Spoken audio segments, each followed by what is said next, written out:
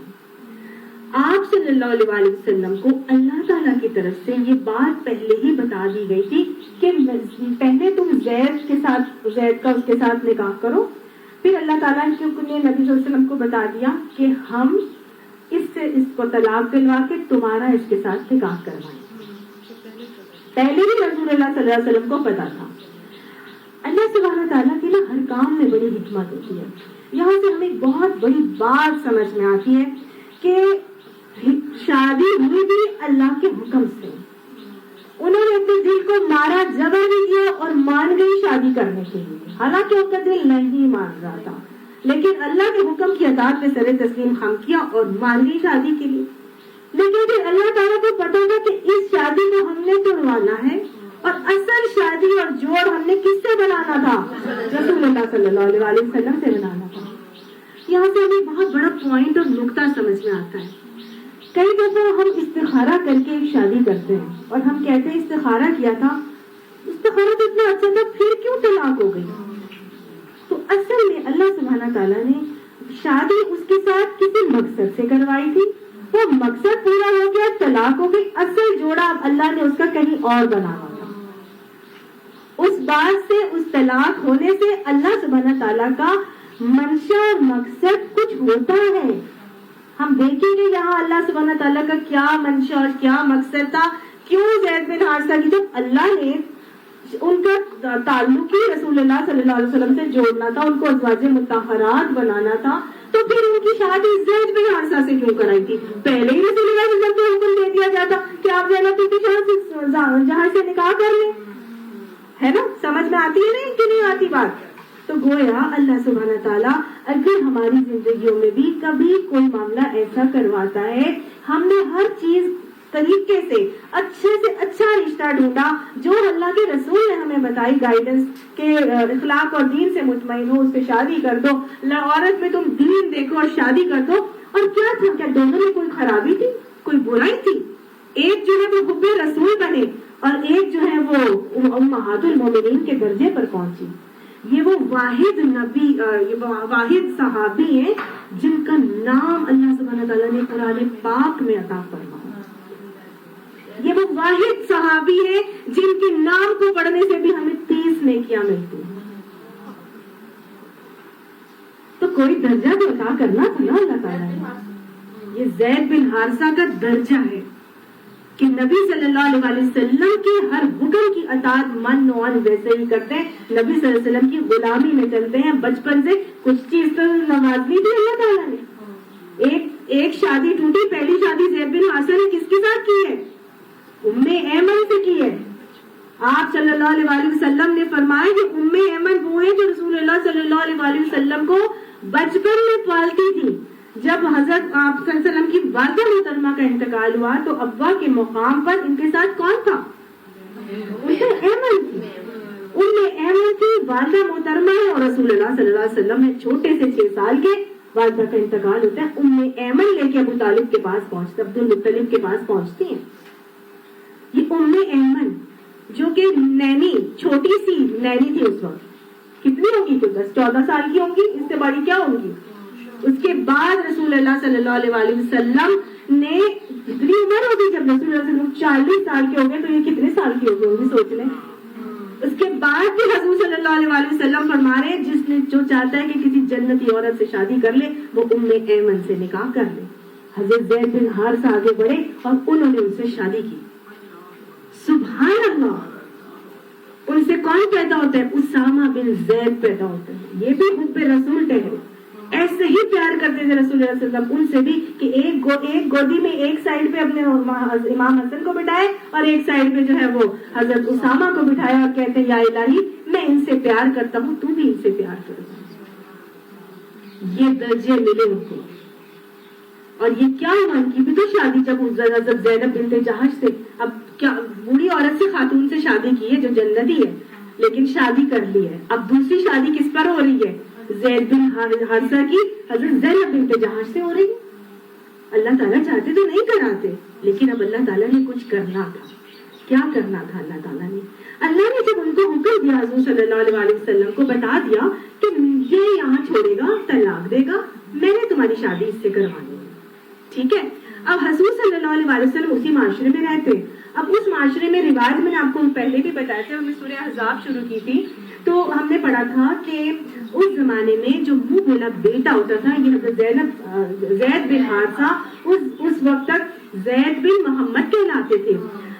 ان کو کہا, انہوں نے ان کو منہ بولا بیٹا بنایا ہوا تھا.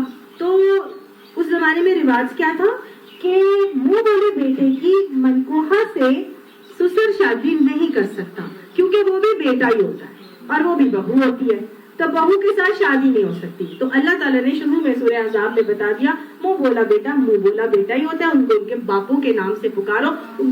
بیٹا کہہ دینے سے وہ تمہارا حقیقی بیٹا نہیں بن جاتا. تو آپ صلی اللہ علیہ وسلم نے فوراً زید بن حارثہ نام جو ہے زید بن محمد سے زید بن حارثہ ہی ان کا چینج کر دیا.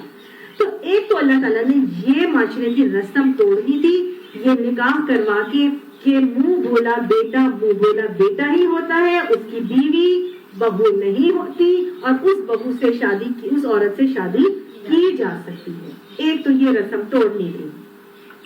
دوسرا اللہ سبحانہ تعالیٰ نے یہ معاملہ کرنا تھا کہ کرسچنز اور اہل کتاب جو جوز تھے ان کے اندر خاص طور سے کرسچنز میں تو آج تک یہ بات پائی جاتی ہے کہ یہ ددیالی کزن سے 7 نسلوں تک بھی شادی نہیں کرتے. ننیالی کزن سے کر سکتے ہیں لیکن ددیالی کزن میرج نہیں ہو سکتی. آج تک بھی یہ بات ان کی چل رہی ہے. تو یہ اب تو پھوپھی زاد ہیں, تو یہ کون ہے؟ ددیالی کزن ہے. اب ددیالی کزن سے یہ انہوں نے خام خیالی خود ہی اپنی طرف سے بنائی ہوئی تھی نا, اللہ تعالیٰ نے تو ایسے کوئی حکم نہیں کیا تھا. تو گویا اللہ نے اس رسم کو بھی توڑنا تھا کہ تم نے خام خیالی بنائی دی ہے نا کہ جی کزن میرج نہیں ہو سکتی, یہ غلط ہے. کزن میرجز آپس میں کی جا سکتی ہیں. تو میں آپ کو آگے سنیں تو صحیح آگے کیا بتا رہی. اب تیسری بات جو تھی نا, ایک تو ہو گئی ان کی ساتھ جو معاشرے کی عرب معاشرے کی جاہلانہ رسم کو ختم کرا, دوسرا تھا اہل کتاب کی رسم کو ختم کیا, اور تیسرا جو معاملہ تھا وہ یہ کہ جو اب اس زمانے کے اندر اللہ تعالیٰ نے 4 بیویوں کا تحت ازواج کا حکم دے دیا تھا. سورہ نساء میں 4 بیویوں کا حکم آتا ہے. اس سمے آپ صلی اللہ علیہ وسلم کے جو نکاح میں 4 بیویاں آلریڈی موجود تھی. ٹھیک ہے, 4 بیویاں آلریڈی موجود تھی. اب لوگوں کو یہ بتانا تھا کہ رسول اللہ صلی اللہ علیہ وسلم عام مومنین سے جو ہے وہ فرق ہے. یہ عام مومنوں کی طرح, عام مردوں کی طرح نہیں ہے, یہ اللہ کے رسول ہے. لہٰذا اللہ کی جو چھوٹ ہے یا رعایت ہے وہ نبی کے لیے مختلف ہے اور عام مردوں کے لیے مختلف ہے. منافقین نے اٹھ کر یہ فتنہ کرنا تھا کہ خود تو ہمیں 4 بیویوں کا حکم دیتے ہیں اور خود 5ویں بیوی کر بیٹھے ہیں. سمجھ آ گئی؟ تو یہ تینوں کیٹیگریز کو اللہ سبحانہ تعالیٰ نے کچھ سکھانا تھا. اہل کتاب کو بھی سکھانا تھا, عرب کے جو مشرکین مکہ تھے ان کو بھی سکھانا تھا, اور جو منافقین اب اندر فتنہ پرور بیٹھے تھے, جو آج تک بیٹھے ہیں, جو آج تک رسول اللہ صلی اللہ علیہ وسلم کے اوپر اعتراض کرتے ہیں اور پولیگیمی کا نعوذ باللہ الزام لگاتے ہیں کہ اتنی زیادہ شادیاں کی, یہ سب جو ہے اللہ تعالیٰ نے ان کے اعتراضات کا جواب دینے کے لیے اللہ تعالیٰ نے یہ ایک معاملہ کیا کہ ایک شادی کو توڑوایا اور اس کے بعد رسول اللہ صلی اللہ علیہ وسلم سے شادی بنانے کا معاملہ ہوا.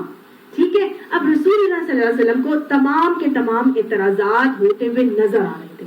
اگر میری شادی زینب سے ہو گئی تو مشرکین نے یہ بولنا ہے, انہوں نے اہل کتاب نے یہ بولنا ہے, منافقین اٹھ کے یہ بولیں گے, مسلمان بھی اٹھ کے بات کر سکتے ہیں, تو میں کیا کروں گا, میں کس کس کا منہ بند کروں گا.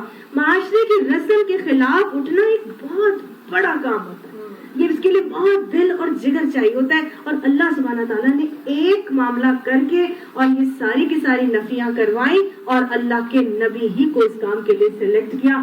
اللہ کے بھی کام نرالے, اللہ کی بھی شان نرالی, لیکن اللہ سبحانہ تعالیٰ نے جب نبی صلی اللہ علیہ وسلم کے پاس زید بن حارثہ آتے ہیں تو رسول اللہ صلی اللہ علیہ وسلم کی ہمت نہیں ہوتی, ان کی وہ تمام اعتراضات فیس کرنے کی ہمت نہیں ہو رہی. اور انہوں نے کیا بولا, انہوں نے کہا کہ اپنی بیوی کو نہ چھوڑ اور اللہ سے ڈر. یعنی کہ انہوں نے پتا تھا کہ اللہ نے میری شادی یہاں سے کرانی ہے, لیکن انہوں نے پھر بھی ان کو کہا کہ اپنی بیوی کو نہ چھوڑ, اپنی بیوی کو نہ چھوڑ, کیونکہ آپ صلی اللہ علیہ وسلم نہیں فیس کر پا رہے تھے کہ میں اتنے سارے اعتراضات کا کیسے جواب دوں گا. یہ اللہ نے کیسے احسان کیا تھا حضرت زید بن حارثہ کے اوپر, اور حضرت حضور صلی اللہ علیہ وسلم نے کیسے احسان کیا تھا. اللہ سبحانہ تعالیٰ کا جو احسان ہے وہ تو ایک تو میں نے آپ کو بھی بتایا کہ واحد نبی ہیں, واحد صحابی ہیں جن کا نام اللہ سبحانہ تعالیٰ نے قرآن پاک میں رکھا, کسی اور صحابی کا نام نہیں آیا. ان کے نام کو پڑھنے سے بھی نیکیاں ملتی ہیں. وہ بے رسول بنائے گئے, اور پھر اس کے بعد یہ بات ہمیں سمجھ میں آتی ہے کہ ان باتوں سے کہ جب اللہ سبحانہ تعالیٰ کسی مشکل میں ڈالتے ہیں, پریشانی میں ڈالتے ہیں نا, تو ہمیں کبھی بھی پریشان نہیں ہو کے ہمت ہارنی چاہیے, کیونکہ ہر پریشانی کسی نہ کسی خیر کا پیش خیمہ ضرور ہوتی ہے. حضرت زید کے ساتھ ہم نے دیکھی کہ اللہ نے جب یہ سب کیا تو پھر اللہ سبحانہ تعالیٰ نے ان کا نام قرآن پاک میں بھی لکھ دیا. صحیح, یہ حضرت بلال حبشی, ان کا جب اللہ سبحانہ تعالیٰ نے ان کو غلام بنا کے ان کو بھی منڈی میں بیچا گیا, آپ صلی اللہ علیہ وسلم کا ساتھ جب ان کو ملا اور اتنی تکالیف انہوں نے برداشت کی, تو پھر اللہ سبحانہ تعالیٰ نے ان کو کیا انعام دیا تھا. ویری گڈ, ایک تو مؤذن رسول بنائے گئے, اور دوسرا جنت میں اپنے قدموں سے آگے حضرت بلال حبشی کی چاپ جو ہے وہ سن رہے ہیں. تو یہ اللہ تعالیٰ پھر درجات کی بلندیاں عطا فرماتے. حضرت یوسف کا پورا قصہ دہرا لیجئے, اگر منڈی میں نہ غلام بنا کے بیچے گئے ہوتے, اگر اس طرح کی مشکلات سے نہ گزرے ہوتے, تو آج وہ درجہ, وہ مرتبہ, وہ رتبہ ان کو نہ ملا ہوتا. تو کبھی بھی پریشانیوں سے گھبرانا نہیں چاہیے, ہمیشہ یہ سوچنا چاہیے کہ اللہ سبحانہ تعالیٰ اگر مجھے یہ پریشانی دے رہا ہے تو اس کے آگے یقیناً میرے لیے کوئی نہ کوئی خیر منتظر ہے. اس پریشانی پہ خاموشی سے, صبر سے جمے ڈٹے رہنا چاہیے. خیر کا پیش خیمہ ہوتی ہے کوئی بھی تکلیف اور پریشانی. اور محمد صلی اللہ علیہ وسلم کا کیا احسان تھا کہ آپ نے ایک تو منہ بولا بیٹا بنایا, پھر انہیں آزاد کیا, اور پھر اپنا نام بھی دیا, اور پھر اپنی پھوپھی ذات سے ان کا نکاح بھی کروایا. تو حضور صلی اللہ علیہ وسلم نے بھی ان بے انتہا احسان کیے. اور ایک احسان کا معاملہ تو یہ تھا کہ جب ان کے والدین ان کو والد اور چچا زید بن حارثہ کو لینے کے لیے پہنچ گئے تھے, تو حضرت زید نے اسٹریٹ اوے منع کر دیا تھا کہ میں نے انہیں اتنا اچھا پایا ہے کہ میں ان کو چھوڑ کے جانا نہیں چاہتا. تو جب سے ہی گویا آپ صلی اللہ علیہ وسلم ان کے اوپر احسانات ہی احسانات کر رہے تھے کہ نبی صلی اللہ علیہ وسلم کے پاس انہوں نے غلامی میں بھی رہنے کو ترجیح دی تھی. اب حضور صلی اللہ علیہ وسلم کا میں آپ کو بتا رہی تھی کہ کیسے انہوں نے اپنے دل کی بات جو ہے وہ چھپا کے رکھی, اور ان کو کہا کہ تم اپنی بیوی کو نہ چھوڑو, اللہ سے ڈرو. اللہ تعالیٰ فرماتے ہیں وَتُخْفِي فِي نَفْسِكَ مَا اللَّهُ مُبْدِيهِ, اور تم اس وقت اپنے دل میں وہ بات چھپائے ہوئے تھے جس کو اللہ کھولنا چاہتا تھا. وَتَخْشَى النَّاسَ, تم لوگوں سے ڈر رہے تھے. وَاللَّهُ أَحَقُّ أَن تَخْشَاهُ, اللہ زیادہ اس کا حقدار ہے کہ تم اس سے ڈرو. تو ہم لوگوں سے ڈر کے اپنے معاملات چھوڑ دیتے ہیں اور نہیں کرتے. اللہ نبی کو کہہ رہے کہ تم لوگوں سے ڈرتے ہوئے زید بن حارثہ کو منع کر رہے تھے کہ اپنی بیوی کو نہ چھوڑو, اور اللہ کے حکم کی اطاعت سے تم روح گردانی کرنا چاہ رہے تھے. تم اللہ سے ڈرو, ایسا ڈرو کہ جیسے ڈرنا چاہیے, کیونکہ وہ اس کا زیادہ حقدار ہے کہ اس سے ڈرا جائے. یہ بات مجھے اور آپ کو بھی سکھانے کے لیے, اگر معاشرے کی رسم و رواج میں ہم نے کہیں سٹیپ لینا ہے, اس کو ختم کرنا ہے, جو ہمارے اتنی زیادہ پریویل کر رہی ہے, خوشی ہو یا غمی ہو, عقیقہ ہو یا برتھ ڈے ہو یا جو مرضی ہو, ہمارے اندر سالگرہیں ہو, کس کس طرح کی چیزیں ہیں جو آج ہمارے اندر پریویل کر رہی ہیں، معاشرتی رسم و رواج بن رہے ہیں۔ آج تو درس کی محفل بھی شادیوں کا ایک رسم اور رواج بن کے رہ گئی۔ ادھر درس کی، آج 2-3 دن پہلے میرا بیٹا مجھے بتا رہا تھا، ماما سب سے پہلے ایک میلاد ہوتا ہے، ایک درس کی محفل ہوتی ہے، اور اس کے بعد کھانا شانا ہوتا ہے، اور اس کے بعد جو ہے وہ ڈانس وانس شروع ہو جاتے ہیں۔ پھر ایک جگہ پہ مہندی، پھر دوسری جگہ پہ سنگیت، اور پھر تیسری جگہ، مطلب یہ ایک رواج بن کے رہ گیا۔ یہ درس بھی ایک رواج بن کے رہ گیا شادیوں کے اوپر۔ وہ سمجھتے ہیں بس ہم نے اپنا کام، اپنا بٹ پیک پوری کر لی ہے، بس اب ہم نے اپنا کر لیا، اب جو مرضی کرو کھلے اور وہ ڈنکے کی چوٹ پہ کرو، اب تو ہم پاک ہو گئے۔ یہ بھی رواج بنتا جا رہا ہے، تو اس کی بھی نفی کرنے کی بہت ضرورت ہے۔ اب ہم کہیں جی اللہ کا نام ہی تو لے رہے، نہیں، یہ ہم نے اللہ کا نام لے کے سارے کاموں کو کر کے اور آگے جتنے مرضی شیطان کو خوش کرنے والے اعمال کریں، یہ معاملہ نہیں ہے۔ اگر ہم اللہ کے چلی جائے تو پھر ہم ڈھولکی ہاں وہ درد دینے والی کے انتظار ہو رہا ہے کہ چلی جائے تو پھر ہم اپنی ڈھولکی کا کام شروع کریں، ان کے سامنے نہ نکالے اور چلے۔ مطلب یہ ہماری سوچیں بن گئی ہیں۔ کیا ہے ریزن، کیا ہے؟ وَتَخْشَى النَّاسَ، تم لوگوں سے ڈرتے ہو۔ اللہ اس کا زیادہ حقدار ہے کہ تم اس سے ڈرو۔ اللہ ہمیں اپنا ڈر عطا فرما۔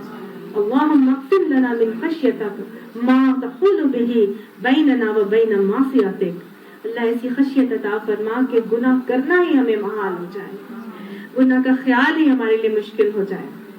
فلما قضا زید، پر جب زید اس سے اپنی منہا وطرن، اس عورت سے یعنی زینب بنت جہش سے اپنی حاجت پوری کر چکے، یعنی کہ انہوں نے ان کو طلاق دے دی، یعنی ان سے ان کا تعلق قائم ہوا، ان کی زوجیت میں آئے، ان کی نکاح میں آئے، اور اس کے بعد انہوں نے ان کی طلاق کا معاملہ ہو گیا، تو پھر کیا ہوا؟ اللہ سبحانہ تعالیٰ نے سارے اعتراضات کا منہ بند کر دیا، اس پہ تالا لگا دیا، اس کو سی دیا اس بات کو کہہ کے کہ زوجناکہا، ہم نے اس عورت کا نکاح کر دیا۔ اللہ سبحانہ تعالیٰ نے حضرت زینب بنت جہش کا نکاح آسمانوں پر خود کروایا تھا۔ یہ ایک لفظ بتا رہا ہے کہ زوجنا کہا کہ ہم نے اس کا نکاح تم سے کیا ہے۔ نبی کی کوئی انٹینشن اس میں نہیں تھی کہ لوگوں کے اعتراضات تو یہاں تک آ گئے تھے کہ رسول اللہ صلی اللہ علیہ وسلم نعوذ باللہ اپنی بہو یا منہ بولے بیٹے کی بیوی کے حسن میں گرفتار ہو گئے، نعوذ باللہ، اور ان پر عاشق ہو کے انہوں نے ان سے تڑوا کے اور خود اپنا نکاح کر دیا، نعوذ باللہ۔ اس طرح کے اعتراضات کا جواب اللہ نے اس ایک لفظ میں دے دیا کہ اس میں نبی کی کوئی انٹینشن نہیں تھی۔ نبی تو کہہ رہے تھے اپنی بیوی کو نہ چھوڑ، نبی کی تو کوئی انٹینشن نہیں تھی کہ وہ ان کے خدا نخواستہ حسن میں گرفتار ہو گئے ہو، یا عورتوں سے ان کو زیادہ نکاح کرنے کی خواہش ہو، یا وہ مختلف قسم کی غلط باتیں جو مشرکین کے اعتراضات تھے اور منافقین کے اور اہل کتاب کے اعتراضات تھے۔ اللہ سبحانہ تعالیٰ نے صاف کہہ دیا نکاح ہوتا ہے تو کس کی مرضی سے ہوتا ہے؟ میری مرضی سے ہوتا ہے۔ اور یہ واحد نکاح تھا جس کے اوپر حضرت زینب بنت جہش بہت فخر محسوس کیا کرتی تھی اور کہتی تھی کہ سب کے نکاح تو دنیا میں ہوئے اور میں واحد ہوں کہ جس کا اللہ نے آسمانوں پر نکاح کیا۔ سبحان اللہ، یہ وہ نکاح۔ اب حضرت زید بن حارثہ جاتے ہیں اور حضور صلی اللہ علیہ وسلم جب عدت پوری ہو جاتی ہے نا تو حضور صلی اللہ علیہ وسلم نے حضرت زید ہی کو کہا کہ جاؤ اور زینب کو میرا نکاح کا پیغام دے دو۔ اب زید بن حارثہ ہی اپنی ایکس وائف کے پاس جا رہے ہیں اور نکاح کا پیغام دینے۔ حضرت زینب اس وقت کیا کر رہی ہیں؟ کچھ کچن میں کوئی کام کر رہی ہیں۔ انہوں نے کہا رسول اللہ صلی اللہ علیہ وسلم آپ کے لیے نکاح کا پیغام بھیجا ہے۔ تو حضرت زینب بنت جہش نے کہا میں اپنے اللہ تعالیٰ سے مشورہ کر لوں پھر جواب دوں۔ استخارے کا جواز ملتا ہے، فوراً ہی نہیں کہہ دیا ہاں ٹھیک ہے، نعوذ باللہ کوئی ایسا معاملہ نہیں تھا عشق عاشقی کا معاملہ۔ کیا کہتی ہیں؟ کہتی ہے میں اپنے رب سے، حالانکہ نبی کی بیوی بننے جا رہی تھی، کہہ سکتی تھی ہاں اس سے بڑی سعادت اور کیا ہو سکتی ہے، لیکن کیا کہتی ہے میں اپنے رب سے مشورہ کر لوں۔ پہلا نکاح بھی رب نے کیا تھا، اب بھی میں رب سے مشورہ کر لوں۔ فوراً وضو کر کے جائے نماز پہ کھڑی ہو جاتی ہیں اور اس کے بعد جو ہے وہ نکاح کا پیغام قبول کرتی ہیں۔ اللہ نے یہ معاملہ کیوں کیا کہ ان کا نکاح وہاں پر کیا؟ تاکہ لِكَيْ لَا يَكُونَ عَلَى الْمُؤْمِنِينَ حَرَجٌ، تاکہ مومنوں پر اپنے منہ بولے بیٹوں کی بیویوں کے معاملے میں کوئی تنگی نہ رہے جبکہ وہ ان سے اپنی حاجت پوری کر چکے ہوں۔ یعنی اللہ تعالیٰ نے اس ذریعے سے معاشرے کی پوری رسموں کی نفی کروائی، اور اللہ کا حکم تو عمل میں آنا ہی چاہیے تھا۔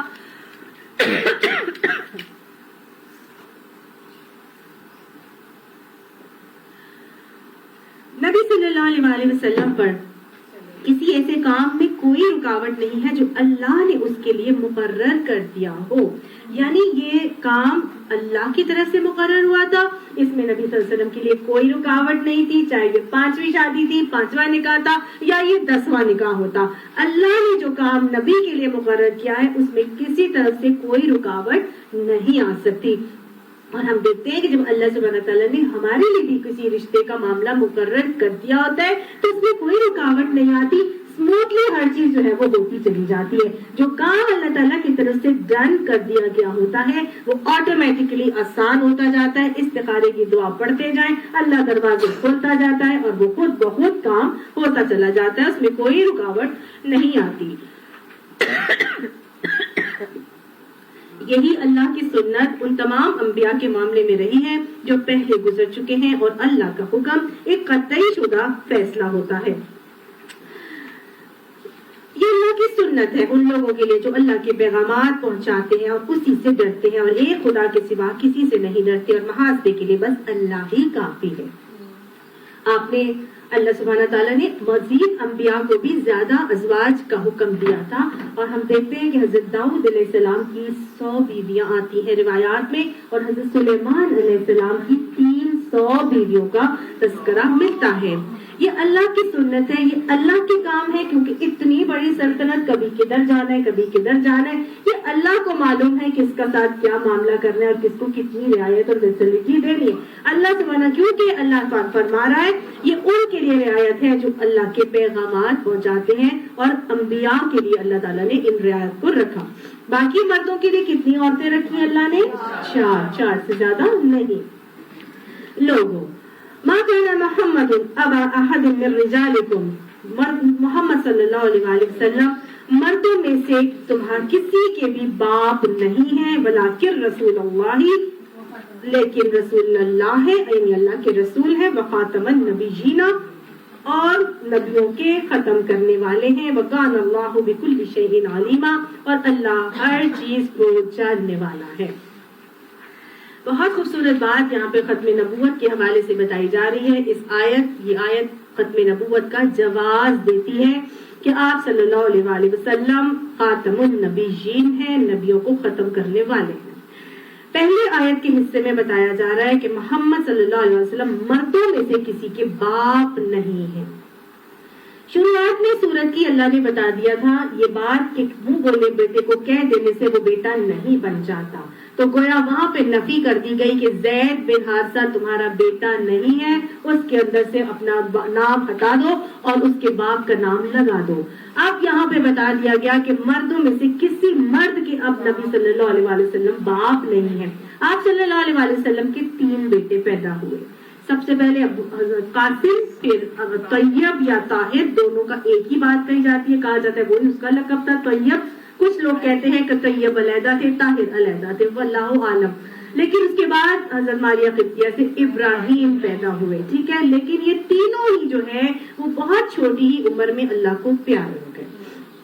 تو گویا مردوں میں تو اللہ سبحانہ تعالیٰ یہاں جو بات کی جا رہی ہے نا، یہ کہا جا سکتا تھا کسی بیٹے کے باپ نہیں ہے، بیٹے کے باپ ضرور ہوئے آپ صلی اللہ علیہ وسلم، لیکن وہ بیٹے مرد کی لیول تک نہیں پہنچ سکتے، ٹھیک ہے نا۔ یعنی اب کوئی مرد ایسا نہیں ہے کہ جو یہ کلیم کر دے کہ جی حضور صلی اللہ علیہ وسلم نعوذ باللہ میرے باپ ہیں، تو باپ سے بیٹوں سے تو سلسلہ جو ہے وہ بالکل ہی ختم ہو گیا۔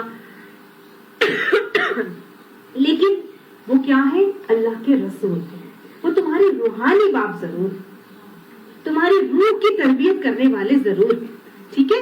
تو اللہ کے رسول بھی ہیں، اور اللہ کے رسول ہونے کے ساتھ وہ خاتم النبیین ہیں۔ رسول کہہ دیا اور رسول کے بعد نبیین کہہ دیا، یہ کیا معاملہ ہے؟